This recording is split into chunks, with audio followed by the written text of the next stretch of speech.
Hi there, my amateur decorating friends. Our mini console table is now complete for the second time.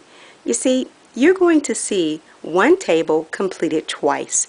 And I decided to show you both versions of the table just so that you can learn from my mistakes and don't do the same thing. You know, a lot of times we see YouTube videos and basically they have been well edited so that you can see the finished products. Well, I kind of want you to know exactly what I did and where I went wrong, so if you're confronted with the same issues, that you'll just say, hey, I don't want to try that at home. I saw someone else do it and it didn't work out, and I think that's fair to you as well as to myself. So take a look. I hope you're enjoying the view so far because this is the second version.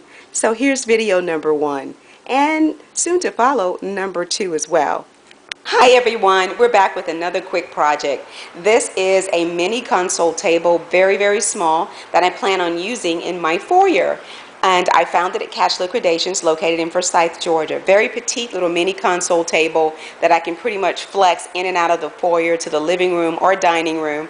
Use it as a mini beverage table or just as an appetizer table in a very small space depending on the number of people that I have over. And guys, I really love this little table. Obviously it had some damage to it. As you can see, someone burned a cigarette in it, and I've already started to use my blend stick little crayon here is like what I like to call it, to help that cigarette burn get raised back up and get the surface even. So now I'm going to do my continual sanding, make sure everything is nice and even to feel, and then clean it off very good, make sure all the sand and dust is taken away. And then instead of going back to gold leafing like it once was, you can see those square shapes here, there was gold leafing applied to that. I'm actually going to use my Rust-Oleum 2x Ultra Cover metallic gold paint. We're going to spray paint it gold, and then we're going to put an antique glaze on top of that, one that I'm going to make from scratch here at home using a glaze and the paint mixed together. That's all it's going to be. And then just put a polyurethane finish on it. This table had additional damage to it. As you can see, I also started to apply my blend stick to this leg here. It fell obviously and got some scratches on it.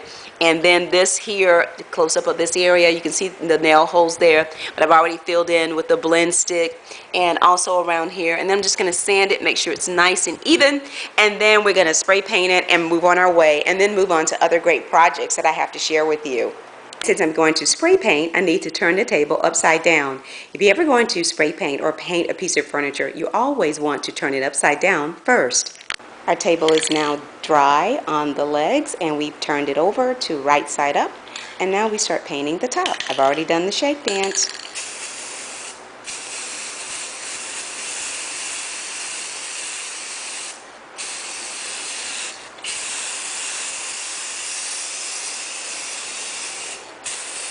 Very simple technique, just pour the glue and start painting.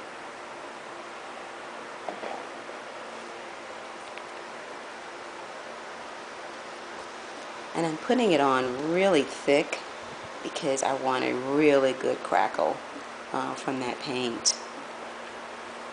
So now we're at the process of adding the paint to the top layer of the glue, and as you can see, the glue has started to form that shiny glossy skin, and that means it's drying. All I have to do is just dab on the paint. Just dab it on. And old chalk paint kind of sitting around in your jars will kind of get thicker and thicker and thicker. So you certainly want to make sure that you are going to use it. And if you're not, then maybe doing a little project like this would be ideal. I want you to see how it's already starting to crackle. Looks a little bit like birch wood, doesn't it? So as you can see, our crackle paint is really starting to take shape here. But I have another problem. You know, you're going to run across a problem or two as you're doing your projects, but what are you going to do?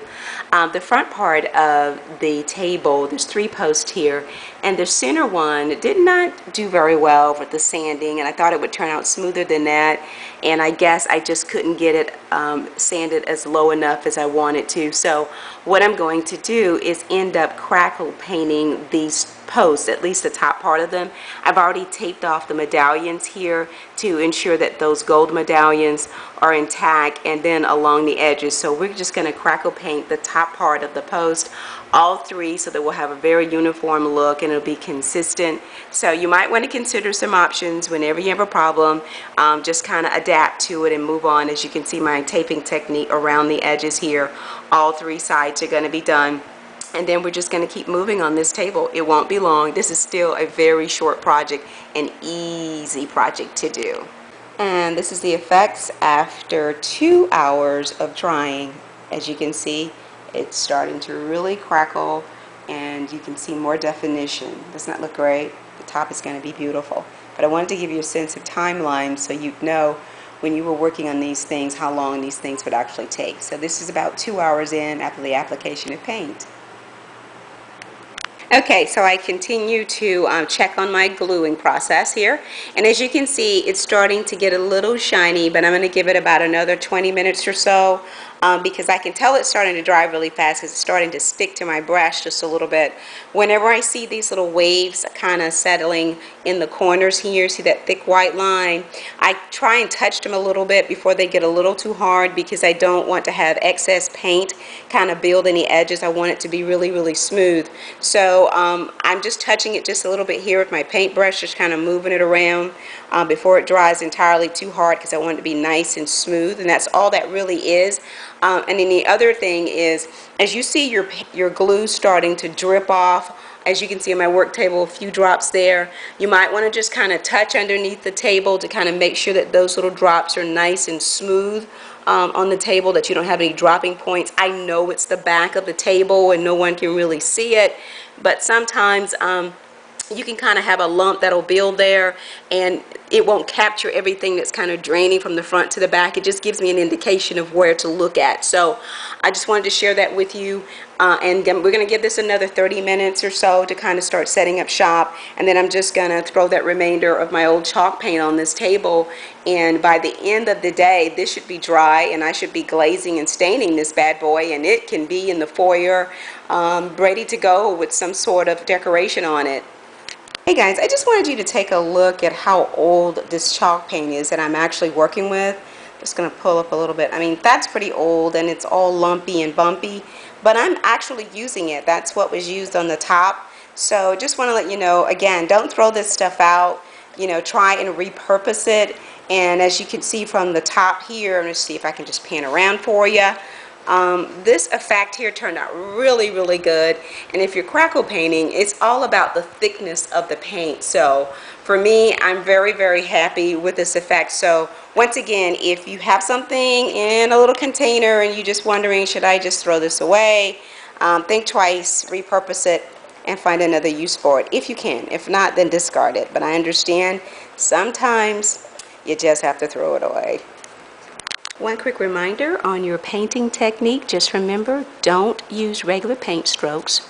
Just pat the paint with a paintbrush. Just kind of pat it into the location, like so. And give you an example from the work that we did earlier. It's already starting to crackle, going very fast again. And we put a lot of glue on that, guys. So it won't be long before I'll have this little table home. Wow, look at that crackle paint go, go, go. This is the top of one of the legs, and as you can see, it's 2 hours later, and look at that wonderful effect. It's already starting to dry and take shape along the top of the legs. And then this is the front band as well. If you can see that, take a look at that wonderful effect. Again, those short, swift strokes with the paintbrush, and making sure that you had a lot of paint on the brush when you did it. This is exactly what I was trying to get. Again, this is the first time I've done this on a piece piece of furniture. I'm still learning some of these processes, guys, and I perfect them as I go. And I will honestly tell you, I've had some trials and errors along the way. I did try some different techniques, but this one I'm sticking with. I think it has to do with the amount of glue and the thickness of the paint. Hi guys, I wanted you to see that the Crackle paint is really starting to dry and it's still a little bit stretchy. You know how glue is. Remember when you would put it on your hand when you were in school and then you would just pull it off and stretch it out, that kind of thing? I know, I was a weird kid, and the only weird kid, I guess. But here's the thing. So you have your tape here along the edge, and that plaster in the chalk paint can get really, really hard. So what you want to do, there's two ways to do this. You can run the razor blade along the edge, as you can see, starting here, but along the edge of the tape, and you'll still be able to see it. Just run that along, just pull, okay? Don't worry about leaving a line because you're going to come back and paint this with a clear coat of glaze, and that way it's going to become invisible. So then you can go ahead and remove your tape. That way it'll just come right off. Now in the event that it doesn't, okay, see that little piece that kind of catches just a little bit, just take your blade and cut it. Remove it. Done. Alright, so then you just move on and just continue to pull. And in the event that you run into continual problems, depending on the type of glue that you use, take one hand and hold the blade firmly in place, applying pressure, and then take the other hand and pull the tape. That way you are literally cutting the edge at the same time. I find the second method a little bit easier because that way you're holding it and you're cutting it and you're getting a much smoother line. So I wanted to share that with you as I continue to remove the tape. Sometimes this painter's tape can pull some of the spray paint off, but you have enough left in your can, I'm sure, to do a touch-up. But that's how easy it is to remove the tape. So here's our mini console table. I ended up bringing it in last night because it started to thunder, and as you know, moisture and paint do not mix. Now we're going to go back to the garage and apply the glaze, and all that glaze is going to do is tone it down, make it a little bit softer. We're going to go with it a little bit inside the medallion, along the gold band, and you're going to see it in the legs, in those little stripes. So that's all it's going to do, is just tone it down a little bit. And we're headed back to the garage. It's the ultimate blooper. I just applied antique and glaze to Crackle paint. Wow. I wiped off the excess, but this is horrible. Gotta do over. Oh, this is bad. Really, really bad. So I've applied the tough strip to this, and you know, I just want everybody to know just how human I am as an amateur decorator. I mean, I actually thought that putting on that varnish on top of my beautiful Crackle paint was going to give it a little bit of a tint. Well, it became a nightmare. It looked like mud thrown on the table, and I was at the final stages of it. So guys, I just want to let you know, that's why I use the phrase amateur decorator. Oh, yuck, this is disgusting. Maybe I should entitle this World's Dirtiest Jobs. What do you think? Is this getting better? Yes, it does get better. Don't click off right now, and if you must click something, well, click that subscribe button and then click onto video number 2 of this series.